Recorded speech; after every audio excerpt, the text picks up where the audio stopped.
Oups. Merci, Johan. Ça fait plaisir, Mike. Oui, ça fait plaisir. Bonjour tout le monde, je suis content d'être ici aujourd'hui. C'est la 6e ou 7e fois que je suis présente chez Conférence Maintenance Québec.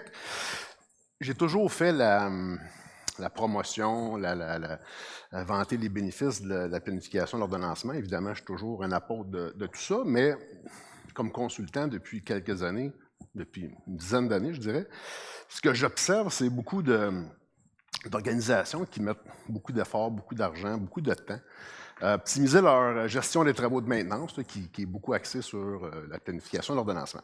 Donc, j'ai choisi de vous parler de mon expérience personnelle des 30 dernières années environ, là, à travailler dans des usines, autant comme gestionnaire ou optimisateur dans les usines que comme consultant, là, que je fais depuis une douzaine d'années maintenant. Les 10 erreurs les plus fréquentes, je n'aurais pas en choisir 20, j'aurais probablement pas eu le temps de toutes les passer, mais j'y ai été vraiment en ordre, je pense que ce qui est le plus fréquent, le plus commun.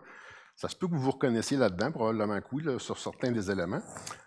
Donc, c'est vraiment ça va être vraiment mes tripes, là, mon expérience qui va vous parler. J'ai fait le test hier parce qu'on avait une conférence sur l'intelligence artificielle, fait que j'étais curieux de voir si je posais la question à ChatGPT, qu'est-ce qui me sortirait? Je ne l'ai pas imprimé, là, mais sur les 10 que j'ai, ChatGPT en a sorti 4. Donc, c'est 4 sur 10. La bonne nouvelle, c'est que mon patron ne pourra pas me remplacer tout de suite parce que ChatGPT n'a pas encore mon expérience, mais je pense que ça va venir. L'introduction que Johan a faite, c'est un peu ça. Donc, c'est beaucoup, ça va dans les années 80. Là, j'ai arrêté à 94 parce que ça me vieillit un petit peu trop, mais c'est beaucoup axé sur l'expérience chez Glencore. Cascade aussi, dans un rôle corpo où j'ai eu la chance de déployer. Puis je vais vous en parler un petit peu plus. Puis, Contrôle Laurentide, Pro Sigma, là, comme consultant, ça fait une bonne dizaine d'années que je fais ça. Puis, je suis un passionné, j'adore ça. Puis, mon expérience est vraiment centrée là, sur le work management. Donc, le plus gros où j'ai vraiment fait mes classes, c'est chez Glencore, l'usine de CS5 à Valleyfield. J'étais un Black Belt 6 Sigma. J'ai été formé pour faire des projets d'optimisation. Je sortais de l'ingénierie à ce moment-là comme chargé de projet. Puis, il y avait tellement de potentiel à améliorer la fiabilité. Ils m'ont mandaté pour être le Black Belt qui s'occupait des projets de fiabilité. Donc, on a fait un gros projet, un projet important. Où est-ce que ça m'a amené à déployer la planification de l'ordonnancement, mettre des planificateurs en place. On avait juste un planificateur pour une usine de 170 employés là, de maintenance syndiqués, ce qui était tout à fait impossible de planifier ou de faire des travaux proactifs. On était extrêmement réactifs. Puis, les embûches qu'on a eues à déployer, à faire marcher ça, ensuite à le gérer. J'ai eu la chance de gérer pendant plusieurs années ce projet-là. Donc, mon expérience est beaucoup... C'est là que je me suis sorti la main vraiment dans un environnement pas facile, vraiment pas facile. Ensuite, j'ai eu la chance de me faire la main dans un contexte complètement différent chez Cascade. Il y avait un nouveau poste en 2007 qui était ouvert. Puis, ils cherchaient quelqu'un pour implanter justement les bonnes pratiques en fiabilité, toujours axées sur planification, ordonnancement, puis tous les aspects magasins, puis tout ça. Là, mais le gros de l'effort, c'était de mettre des planificateurs. Cascade, en ces années-là, il n'y avait pas de planificateur, il n'y en avait pas. Il y en avait zéro. Là, on partait de rien. Donc, j'ai eu la chance de faire comme 15 usines pilotes, parce que chaque usine avait ses particularités, la culture, la langue. La grosseur de l'usine, j'avais des planificateurs qui étaient aussi superviseurs, puis qui étaient directeurs de la maintenance, puis qui étaient responsables du magasin. Ça, c'était la réalité chez Cascade dans les plus petites usines. Donc, j'ai eu la chance de jouer là-dedans. Fait que mon véhicule, il tourne beaucoup dans ces deux expériences-là, là, que ça fait déjà 20 ans de ma vie qui a été passée dans ces deux contextes-là. Puis comme consultant, j'ai eu la chance et vraiment le plaisir de visiter un paquet d'entreprises. Il y en a qui sont ici aujourd'hui, évidemment. Soit de la formation, soit des workshops, soit des audits, des diagnostics là, que je fais quand même assez souvent. J'ai dû en faire une 60aine de diagnostics là, depuis que je suis consultant. Donc, je vois plein de très bonnes choses, mais je vois beaucoup d'erreurs qui se répètent d'usine en usine. Donc, c'est ça que je vais vous parler pour la prochaine demi-heure à peu près. Puis, j'aurais pu mettre un paquet d'autres logos. Là. J'ai eu la chance d'en faire un paquet d'usines depuis les 10-12 années que je suis consultant. Mais vraiment, les plus récentes, ça tourne là-dedans. Donc, les 10 erreurs les plus fréquentes. La première, puis celle-là, pour moi, elle elle est essentielle de ne pas avoir de processus documenté. Quand je parle de processus, c'est comme un livre de recettes pour faire un gâteau. Je fais souvent l'analogie d'informations que je donne. Si vous voulez faire un gâteau, vous n'avez pas de recette, ça se peut que ça ne lève pas. Bien, le work management, la gestion des travaux de maintenance, si vous n'avez pas un processus qui est documenté, ça se peut que ça ne lève pas. Puis un processus, on peut le représenter de bien des façons. Ça, c'est un exemple. On peut le faire en couloir, on peut le faire de différentes méthodes. Mais ce qu'on veut, c'est typiquement, on va le faire avec un groupe d'employés, un groupe de travail. Puis on va élaborer du début du processus. Là, il y a un problème, il y a un bris de machine, peu importe. Puis on va amener l'événement jusqu'à la fermeture du bon de travail. Si vous n'avez pas ça, je ne vois pas comment vous pouvez avoir des attentes que votre processus va être fonctionnel. Vous n'avez pas la recette. Je suis curieux, qui ici dans la salle, en levant vos mains, vous n'avez pas de processus documenté sur votre gestion de maintenance? Y en a-tu? Il n'y en a pas? Wow! Ah! C'est impressionnant. J'en fais des audits, là, puis il y en a qui ont des processus, mais personne ne les a vus. J'ai 2 papetières avec qui je travaille présentement, puis ils m'ont demandé de réviser leur processus. Fait que j'ai eu les processus actuels de ces 2 usines-là. Fait que quand je testais avec les employés de maintenance, superviseurs, planificateurs, je leur demande « Avez-vous déjà vu vos processus? » Puis ils me disent non. Donc, il y en a qui en ont, mais ils n'ont jamais été publiés ou circulés. Mais tant mieux si vous avez des processus, vous avez déjà une bonne pratique dans vos poches. Deming dit, si vous n'êtes pas capable de décrire ce que vous faites dans votre processus, vous ne savez pas vraiment ce que vous faites. Puis ça, c'est vrai. Donc, tant mieux si vous avez déjà un élément. Le deuxième, là, je vais être curieux de voir comment les mains vont se lever. On a des processus, mais on ne forme pas les gens. C'est-à-dire que le processus est documenté, comme je vous disais, mais on n'a jamais pris le temps d'asseoir les gens, que ce soit les mécanos, les opérateurs, les superviseurs de prod, de maintenance, à comprendre le processus. Donc, oui, ils sont là, mais on ne les forme pas. Puis, les coacher. Donc, coacher, c'est beau d'avoir des processus où est-ce qu'on... Même les former, c'est déjà un grand pas, mais de les coacher. Donc, accompagner les gens, puis tantôt, Maud donnait des bons exemples, que ce soit les rencontres quotidiennes, hebdomadaires d'ordonnancement, les gens ne se présentent pas, ou ce pas les bonnes personnes qui sont là, les rencontres n'ont pas le bon agenda. Pour changer, si quelqu'un fait le même travail depuis 10 ans dans un environnement réactif, puis on veut changer ça, c'est pas en y mettant une formation d'1 heure sur un processus que ça va marcher instantanément. Donc, le coaching est une partie essentielle. Si vous voulez investir à faire des processus, former vos gens, bien, coachez-les aussi à ce qu'ils embarquent dans la nouvelle façon de faire. Est-ce qu'il y en a ici qui ont déjà... Est-ce qu'il y en a ici qui ont des processus, mais qu'on ne forme pas et qu'on ne coache pas les gens? Je suis juste curieux, levez vos mains. OK, c'est un petit peu plus. Mais je suis encore impressionné. J'en fais, puis il n'y en a pas beaucoup qui font ça.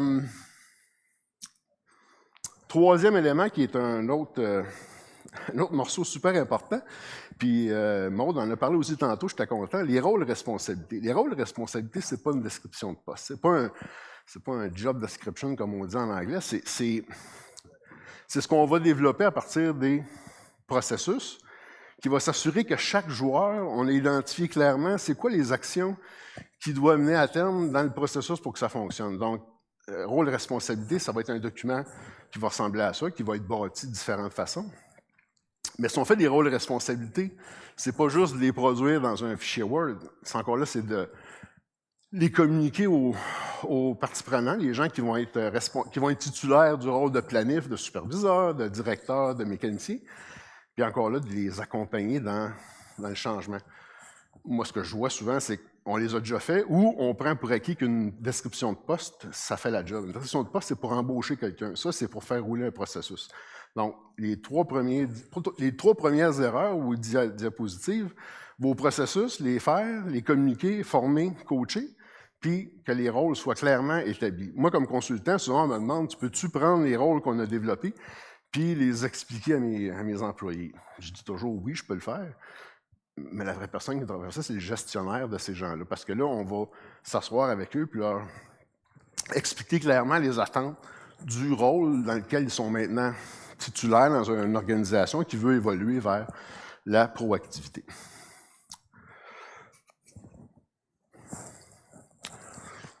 Quatrième erreur, Celle-là est moins évidente, mais elle est hyper commune. Niveau de planification des travaux insuffisants. Il y a 4 façons de faire la maintenance dans une usine, typiquement. À faire en urgence, on en a parlé, vous en avez parlé quand même plusieurs fois aujourd'hui dans les différentes présentations. L'urgence, bien malheureusement, on ne sait pas comment on va le faire, comment, avec quoi, quels outils, quelles pièces, comment on va le faire, le quand, donc on ne sait pas quand. L'urgence arrive, puis on est pris à faire le travail, puis on a évidemment le qui, la personne ou le métier, bien, on doit réagir sur le champ. C'est comme la pire solution. Ça va coûter cher, ça va être long, risque d'accident. On veut s'éloigner de ça. La deuxième façon pas la plus commune, mais je vous dirais qu'on voit beaucoup trop souvent, c'est juste ordonnancer. Ce que ça veut dire quoi, ordonnancer? Juste ordonnancer, c'est que le jeudi, le livrable d'un planificateur dans beaucoup d'organisations avec qui je travaille, où j'ai travaillé, le jeudi à 4 heures, la cédule, la semaine prochaine, est livrée, est imprimée, est envoyée par courriel, peu importe. Puis, on se tape des mains, la job est faite. Mais moi, comme consultant, quand je vais voir des planificateurs, soit pour les coacher ou pour les auditer, là, les diagnostics, ben je leur demande, moi donc, dans ta cédule, c'est quoi les pièces, ton kitting, le niveau de préparation, le niveau de détail de tes bons de travail? Puis bien souvent, c'est carrément des coquilles vides. Donc, il y a un numéro de BT qui va être inséré dans une cédule, un calendrier, mais c'est pas vraiment planifié. Puis moi, ce que je me déplaît à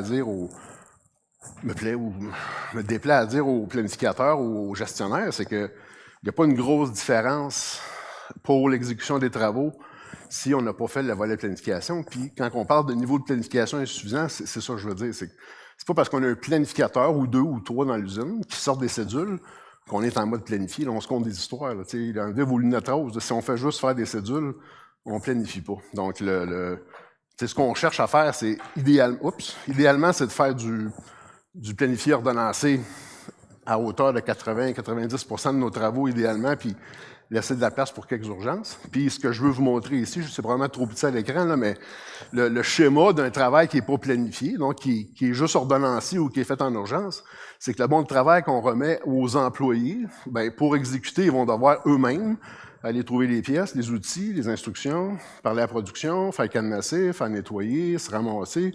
C'est ça qu'on veut éliminer en planifiant ordonnancement. Donc, l'erreur majeure que je vois, c'est qu'on se contente bien souvent de ça. Fait que je ne voudrais pas lever la main pour ça, parce que c'est probablement quelque chose qui n'est pas toujours évident à évaluer, mais posez-vous la question, est-ce que vous planifiez ou vous ordonnancez? C'est 2 choses bien différentes. Puis quand je donne la formation en passant sur la planification d'ordonnancement, ma première diapo, c'est quoi la définition de planifier et ordonnancer? Puis vous seriez surpris de voir comment 70% des gens confondent les deux. Pour beaucoup de gens, planifier, c'est décider quand est-ce que je vais faire un travail. C'est ça qu'on me dit dans mes formations. Fait qu'on part déjà avec une petite prise contre nous. On ne comprend pas la différence. C'est du jargon, vous allez me dire, là, mais planifier puis ordonnancer, c'est 2 choses distinctes, mais la valeur est beaucoup plus dans l'aspect planification.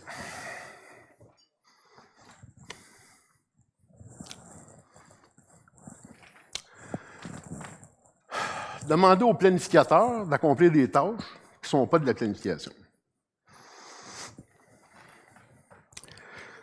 Cette diapo-là, c'est une diapo que j'ai prise de ma formation, puis elle fait toujours beaucoup réagir, que ce soit des planifs ou des superviseurs qui n'aiment pas ça, ou souvent c'est les gestionnaires qui disent « Ben, c'est pas bon pour le travail d'équipe, des slides comme ça », puis j'en ai une couple là, qui sont assez directs comme ça.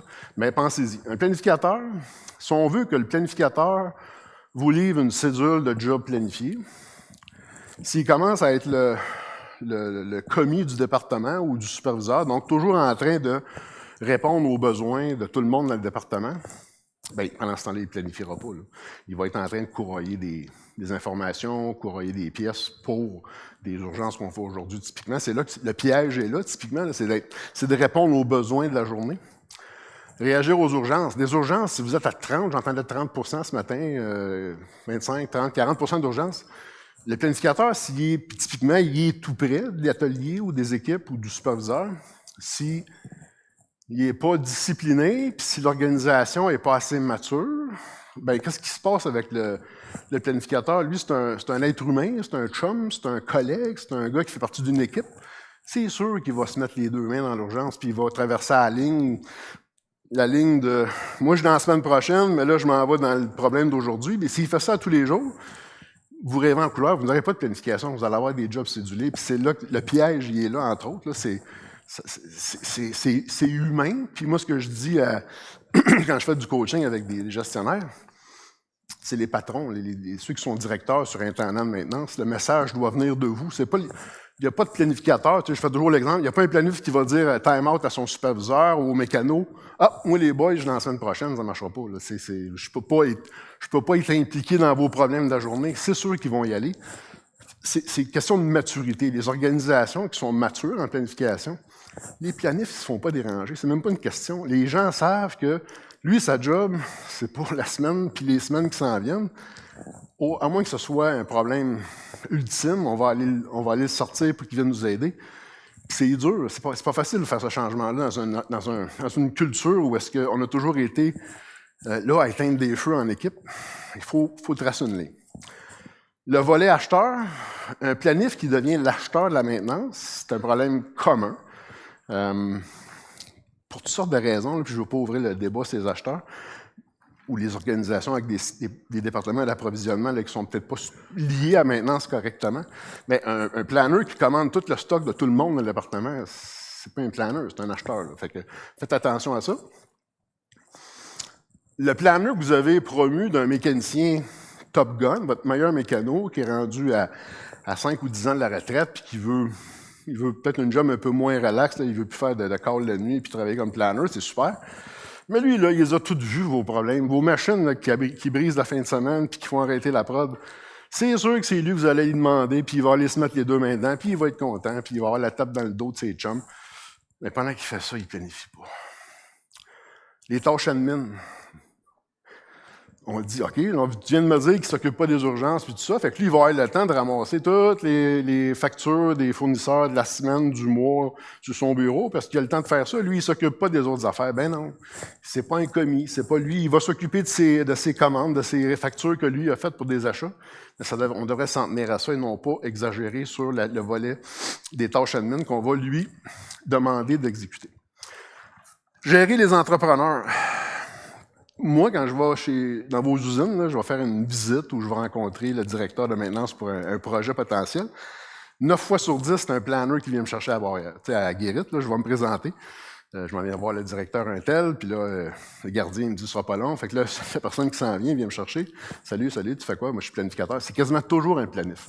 Puis ça, moi, je suis un consultant, je suis pas un entrepreneur, mais les entrepreneurs qui se présentent à Guérite, combien de fois que c'est le planif qui va aller présenter à Guérite, qui va aller signer la passe de sécurité ou le petit formulaire d'entrée des fournisseurs qui viennent travailler sur le site. Pourtant, c'est des employés qui s'en viennent faire des travaux aujourd'hui dans un travail qui a été cédulé dans les semaines précédentes. C'est pas au planificateur de faire ça. Je sais que c'est pas évident de tracer la ligne, mais pendant qu'il fait ça, il ne planifie pas. Puis le plus important, ou le résumé de tout ça, là, c'est qu'un planif ne devrait pas être impliqué dans les travaux de la semaine en cours. Quand vous faites l'agenda typique d'un planif puis d'un superviseur, ce qui me sort toujours là, aux yeux, c'est qu'un superviseur, son agenda typique, là, lundi jusqu'à vendredi, c'est à peu près les mêmes éléments qui se recoupent jour après jour. Un planificateur, lui, c'est semaine après semaine. Il n'y a pas une journée pareille dans une semaine parce qu'il y a différents meetings, il y a différentes tâches à faire. Mais le superviseur, lui, sa job, c'est de s'occuper de la journée, s'occuper de la sécurité, de l'exécution de la cédule. Le planificateur ne devrait pas être impliqué. Là, je vous pose la question. Il y a des planificateurs dans la salle ici. Est-ce qu'il y en a qui se reconnaissent là-dedans? OK. Ben, c'est ça. Puis, je ne veux pas vous dire que c'est facile. Tu sais, retournez pas, amenez pas ça à votre boss demain et dites, hey, ils ont dit dans la formation que je ne devrais pas faire ça.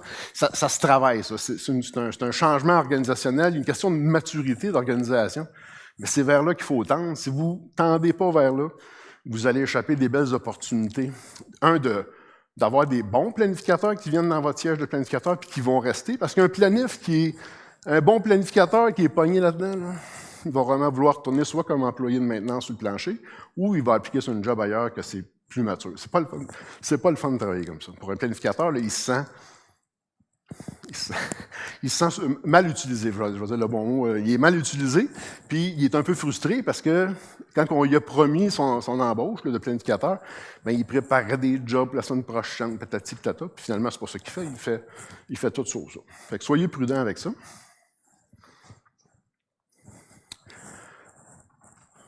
Celle-là est plate. Les gens, beaucoup essaient de me dire que c'est pas si important que ça, mais je vais vous essayer de vous convaincre que c'est important. Des travaux standards. Les travaux standards, ça peut être des gammes de maintenance, des procédures standards. Il y a toutes sortes de noms qu'on va donner à ça. Mais si vous ne les faites pas, vos travaux standards, si vous ne documentez pas vos travaux que vous faites sur... Je vais prendre un exemple plate, là, une pompe vacuum dans une papetière. Bon, on l'a remplacé cette semaine, on l'a planifié, ça a pris 4 heures, 2 gars, avec telle pièce, tel fitting, telle gasket, peu importe. On sait qu'on va leur faire la pompe dans 1 an ou 2. Là. Les machines sont comme ça. Là. S'ils brisent aujourd'hui, il y a des grosses chances qu'ils rebrisent dans 6 mois, dans 1 an, dans 2 ans, peu importe c'est quoi la nature de la pièce ou du mode de défaillance de l'affaire, ça va se reproduire. Fait que là, quand je dis à des planificateurs, t'en fais pas de travaux standards, ils vont me dire qu'ils n'ont pas le temps, ou on leur demande pas d'en faire. Ben, s'ils n'ont pas le temps, ça veut dire qu'ils vont avoir le temps de replanifier de A à Z la job qu'ils ont faite cette semaine, ils vont devoir la reprendre.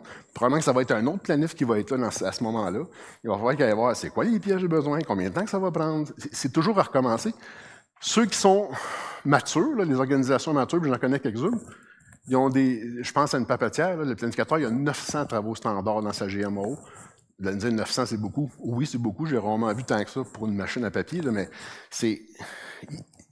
je pense qu'il n'y a pas une réparation qui n'est pas pré-planifiée. C'est sûr qu'il faut que tu l'ajustes à l'occasion, là, mais si vous ne faites pas ça, vous faites quoi? Vous faites juste autoriser votre planificateur à replanifier toujours les mêmes jobs. Ça ne fait pas de sens. Commençons par les jobs les plus critiques, les jobs qui sont associés aux équipements critiques, les jobs qui sont plus sensibles parce que ça prend des ajustements un peu plus délicats, appelons ça comme ça, mais pas de travaux standards. Va typiquement ralentir votre progression vers un département de planification qui est mature. Est-ce qu'il y en a ici qui n'ont pas du tout de travaux standards dans leur GMO? Pas beaucoup, hein? OK.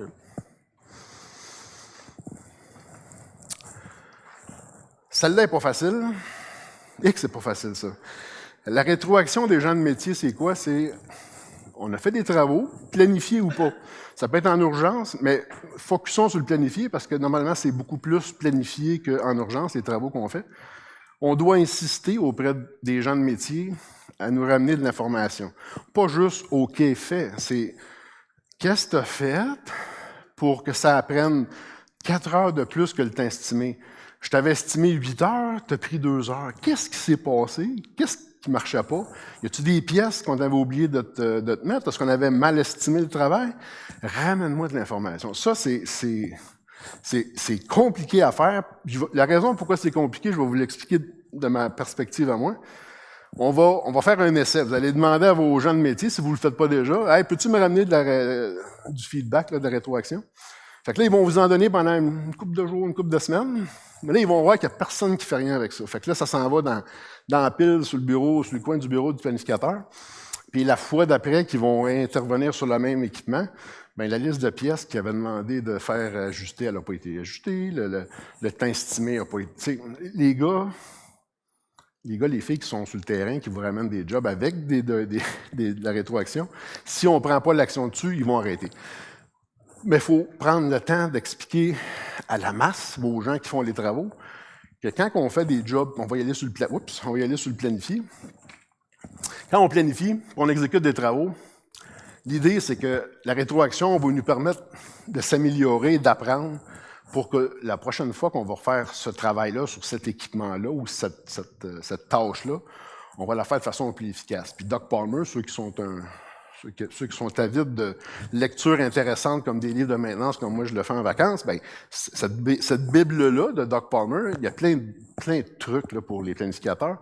Lui, ce qu'il dit, c'est que chaque job va être nouvelle quand on va la planifier ou qu'on va l'exécuter, si on n'a pas appris des fois antérieurs. Puis je vous le dis, puis vous le savez, les jobs que vous faites cette semaine, vous allez les refaire éventuellement dans le futur, c'est garanti. C'est absolument garanti qu'on refait toujours les mêmes jobs, mais avec des fréquences dans le temps. Donc, c'est payant de faire ça, Vous allez monter les échelons de la maturité si vous réussissez à avoir un engagement et une mobilisation de vos employés dans le processus. Le planificateur ne peut pas deviner qu'est-ce qui s'est passé si on n'y ramène pas les problèmes. Est-ce qu'il y en a ici qui ont de la difficulté à avoir de la rétroaction de leurs employés à la fermeture des BT? OK, là, comment c'est intéressant. Celle-là aussi n'est pas facile à entendre. Là. Les indicateurs de performance, on en a parlé aujourd'hui, je l'ai entendu parler. C'est important, il faut se mesurer. Je ne suis pas contre les indicateurs, pas pantoute. Ça en prend. Mais, je vois trop d'organisations où les gens, les gestionnaires, les planificateurs, les superviseurs, les gestionnaires et surintendants, directeurs, on essaie de trouver des façons que l'indicateur soit meilleur. On essaie de montrer un taux de réalisation. Comment on pourrait faire pour monter notre taux de réalisation? Puis on essaie de comprendre comment l'indicateur est mesuré, puis qu'est-ce qu'on pourrait faire pour que ça monte, ça? Plutôt que d'aller voir sur le terrain pourquoi que les jobs, on ne les fait pas, pourquoi que les jobs prennent plus de temps. On fait l'inverse. On essaie de trouver comment on va faire augmenter le résultat mesuré, plutôt que de laisser l'indicateur refléter les problèmes qu'on a sur le plancher, qui va peut-être soulever le besoin. Allô, j'ai besoin d'aide, ça ne marche pas dans mon département, tout brise ou on ne planifie pas bien, ou on ne répare pas bien. Mais on va plutôt essayer de fudger, le mot que je cherchais, le fudger, le tempérer avec la façon qu'on rentre les données pour avoir des plus beaux indicateurs. Je vous lance la question, y en a-tu qui sont déjà été dans des environnements comme ça? OK. Ben moi, en tout cas, j'ai travaillé dans 2 grosses organisations, le Glencore et Cascade. J'ai eu des planificateurs qui se rapportaient à moi. J'ai dû mettre à l'ordre des planificateurs, des superviseurs, qui essayaient de trouver des façons de rendre ça plus beau que c'était. Peut-être parce qu'ils voulaient qu'on leur fiche la paix. C'est sûr que quand l'indicateur n'est pas bon, ça soulève des questions des gestionnaires. Qu'est-ce qui se passe? Mais c'est correct. Si tu veux que je t'aide, moi, tu as besoin d'aide. Là. Fait que soyez prudents avec ça. Il y en a qui sont champions pour avoir des beaux indicateurs. Puis je n'aimerais pas la compagnie, là, mais une de mes dernières assignations que j'avais, il y a 3-4 ans, là, on avait 3 usines, dont une qui avait des indicateurs spectaculaires. C'était de toute beauté voir ça. Mais quand on parlait avec les gens sur le terrain, avec les gestionnaires, on voyait des photos des équipements. C'était impossible qu'ils étaient dans le vert. C'était pas bon. Donc, on trouvait des moyens de montrer une façade qui était belle, mais à l'intérieur de la maison, c'était tout coche. Fait que, juste vous dire, soyez extrêmement prudents. Vous cachez la vérité, vous ne pourrez pas vous améliorer si vous montrez que c'est beau, mais dans le fond, c'est pas bon. Mauvaise priorisation des bons de travail. Ce que ça veut dire, c'est que on laisse entrer dans le circuit, là, dans le quotidien, dans la semaine, des choses qui ont été mal priorisées. C'est-à-dire, il y a tout l'aspect émotif là, qui rentre là-dedans aussi, là, l'impatience des gens, mais il y a un paquet de facteurs qui vont faire qu'on va mal prioriser.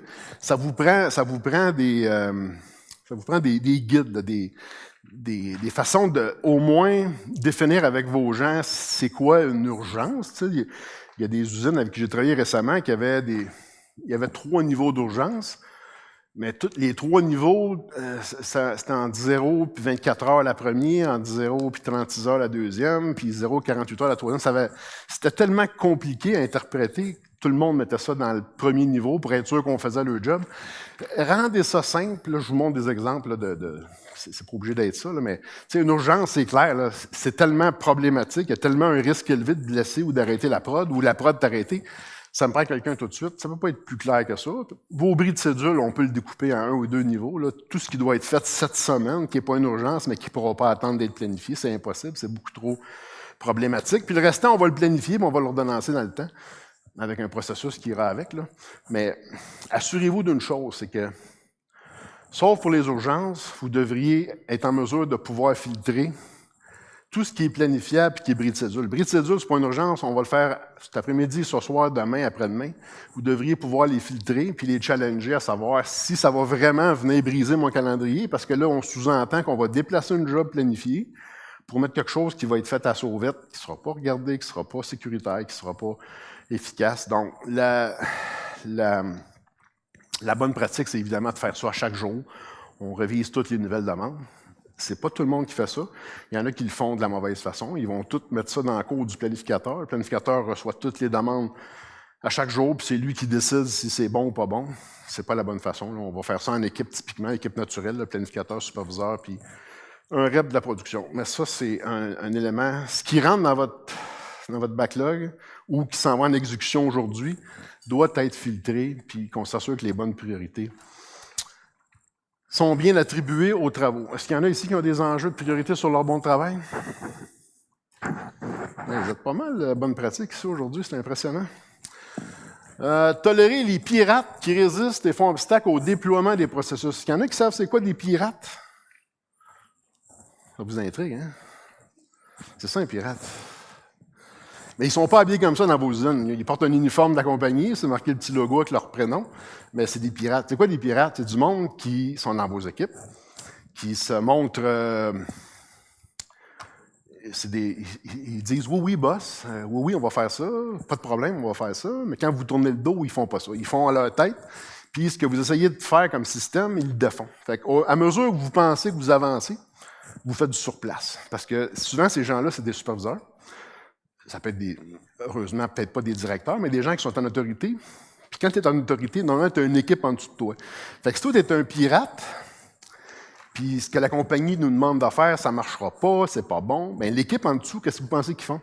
Ils disent tout que ça ne marchera pas, c'est pas bon. Il faut que vous les adressiez, ces gens-là. Il faut les amener dans le bon coin, il faut les rencontrer, leur expliquer.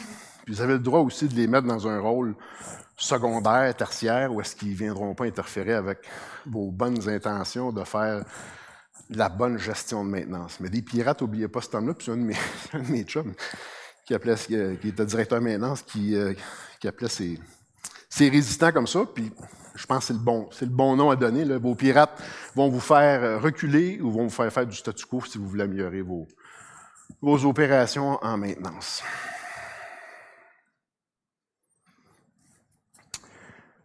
Avant de prendre des questions, juste vous dire,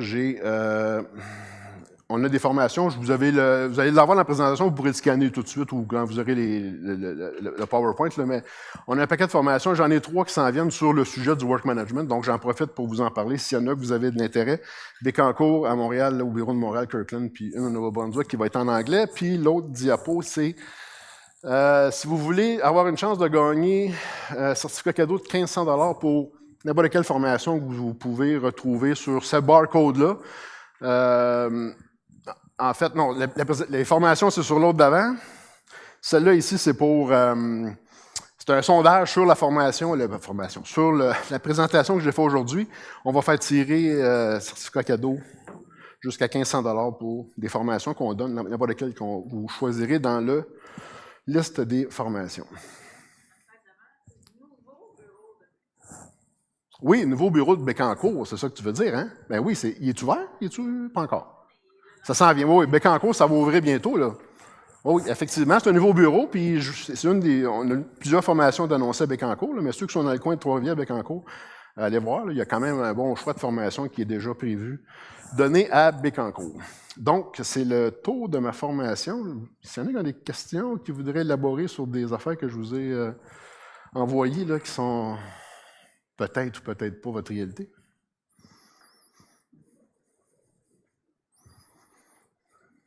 OK. Ça m'aurait fait plaisir de débattre avec vous autres, j'aime ça. Oui, vas-y. Merci pour la présentation, Michel. Donc, moi, j'aurais une question sur la planification en général. Vous avez dit qu'une fois que le planificateur fait sa cédule, son plan pour la semaine, ouais. Il n'en parle plus, puis il passe à la semaine d'après. Ouais. Qu'en est-il des travaux qui apparaissent durant cette semaine-là? Parce que durant des inspections, des PM, ouais. il tombe bien des choses qu'on ne peut pas faire ouais. pendant ce temps-là. Ouais. Le travail qui apparaît là et qui doit être fait durant la semaine. Il ne s'occupe pas de ça. On fait un PM, un entretien préventif, on découvre un correctif à faire. Il faut le faire là durant la semaine. C'est ça? Oui, exactement. C'est le superviseur qui devrait prendre ça en main avec son employé.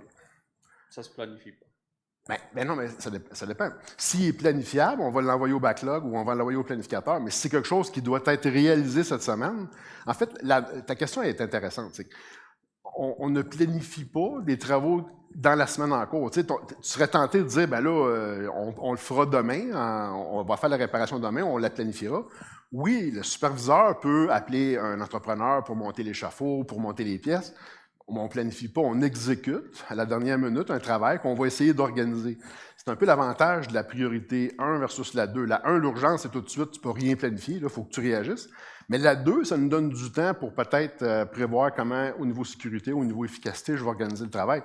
Mais ce n'est pas le planificateur, c'est le superviseur qui prend ça en main avec ses employés. C'est ça, la norme, c'est ça. Tu pourrais décider de le faire autrement, mais je te dirais que tu ne fais pas la bonne affaire. Normalement, le superviseur s'occupe de la semaine, le planificateur s'occupe du futur. Ouais.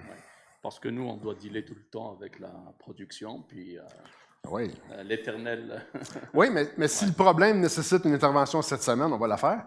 Mais si ton planificateur ne devrait pas sortir de sa chaise de planificateur pour devenir un assistant au superviseur dans la semaine en cours. C'est sûr que des fois, un problème majeur, la production est arrêtée, puis ça va arriver qu'on va lui demander sa coopération puis son aide, c'est normal, ça va arriver. Mais il faut résister à la tentation de faire ça. Sinon, vos attentes pour des travaux planifiés, elles vont juste dégringoler. On va juste tolérer, accepter d'avoir une cédule, un calendrier, avec quelques travaux planifiés. Puis moi, c'est ce que je vois trop souvent. On se contente de peu, parce qu'on est à l'aise avec le fait que le planif vient dans la semaine en cours, vient œuvrer dans la journée quotidienne pour aider ses collègues. Mais si vous voulez avoir le livrable planifié, ordonnancé, c'est un choix qu'on doit faire. Mais ce n'est pas toujours facile. Merci. Il y a un contexte. Là. C'est tout? Ben, je vous remercie de votre... Oui? Sur les 4, il y avait... attends un peu, là, par cœur, je vais juste... Si je peux reculer. Pourquoi je ne peux pas reculer? Ça, c'était pas les pirates, c'est sûr. Ça, c'en était un. Mauvaise priorisation. ChatGPT l'avait spoté, c'est excellent. L'indicateur, non. Ça, les travaux standards, tout ce qui est documenté, comment on fait les choses, c'était une chose que ChatGPT avait. Ça, niveau de planification insuffisant, les gens confondent l'ordonnancement avec la planification. Je ne t'ai pas dit comme ça, là, mais ça disait qu'on ne planifiait pas suffisamment les travaux. Puis l'autre, c'était le premier, je pense, qui était les processus. On n'a pas défini comment on fait les choses. Il n'y a pas rien pour se rabattre à expliquer un nouveau superviseur. Vous embauchez quelqu'un, vous êtes chez Cascade, vous embauchez un superviseur qui arrive de chez Domtar. Oui, c'est des pâtes et papier les deux, mais le processus de chaque usine n'est pas pareil. Fait que, comment on va faire pour le coacher, à part de dire, vos meetings après-midi, puis vos meetings jeudi, c'est ça que vous faites. Puis, comme les planificateurs, vous prenez quelqu'un, vous le mettez planificateur, prenez dans la chaise-là, on va te former sur SAP, tu vas être planificateur. Vous n'avez même pas ça pour leur donner. Fait que ceux qui l'ont, tant mieux, mais j'en vois pas tant que ça qui sont solides comme ça. C'est bon? Oui?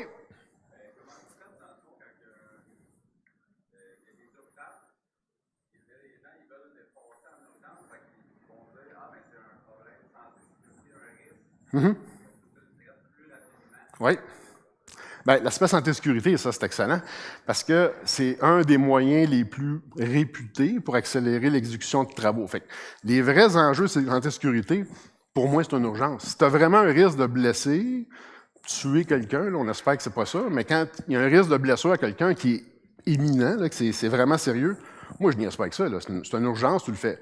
Mais le problème de ce que tu me parles, moi, c'est que je vois des backlogs, des jobs qui sont là depuis des semaines, des mois, puis ils sont tagués santé-sécurité. Moi, je dis aux gestionnaires, vous vous mettez à risque d'être dans le trouble. Si jamais il y avait un accident sur cet équipement-là, associé un peu au BT qui est là, c'est toi qui vas passer mauvais quart d'heure. Il faut faire attention de ne pas se faire enfirouaper par l'aspect santé-sécurité. Ce qui est santé-sécurité, on le gère tout de suite, mais après ça, là, enlever le flag sécurité, c'est une modification que tu veux faire un garde de sécurité sur une machine où tu veux mettre plus de lumière. C'est une modification, là, c'est pas un...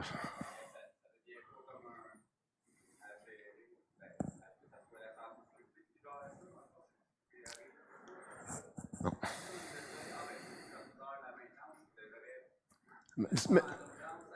Mais c'est une équipe. En fait, c'est un autre bon point, puis je t'interromps, là, mais les recommandations qu'on fait dans les bonnes pratiques, c'est qu'on ne devrait pas laisser à une personne le soin d'établir le niveau de risque de certains travaux. Moi, ce que je préconise, pas juste moi, là, les bonnes pratiques, c'est que tu as une équipe d'un responsable de la production, appelons-le un agent de liaison, coordonnateur, conseiller, peu importe le titre qu'il y a. Lui, c'est la personne de la production qui est sur le terrain à chaque jour avec le superviseur de maintenance, puis tu as le planificateur autour d'eux autres qui est au courant de ce qui se passe. C'est eux qui devraient être interpellés à savoir si c'est vraiment une urgence. Puis la vraie urgence, les gens d'habitude, ils le savent. C'est clair, on y va. C'est quand que c'est pas clair que c'est vraiment une urgence santé-sécurité, on devrait se parler, puis établir, on peut-tu mettre quelque chose qui va diminuer le risque suffisamment pour qu'on puisse le planifier la semaine prochaine. Mais c'est un travail d'équipe. Quand vous ramenez ça sur les épaules d'une personne, l'être humain étant l'être humain, moi, je vais y aller de façon conservateur, puis je vais dire, ben, on va le faire aujourd'hui, je ne prendrai pas de chance que quelqu'un se blesse là-dessus, puis souvent, c'est ça qu'on fait, si on ramène ça à une personne. Mais quand c'est une équipe, l'équipe va se tenir ensemble, puis ils ont décidé ensemble qu'on faisait ça demain ou la semaine prochaine, parce que le risque n'est pas si grand que ça, selon leur perspective. Je vous remercie.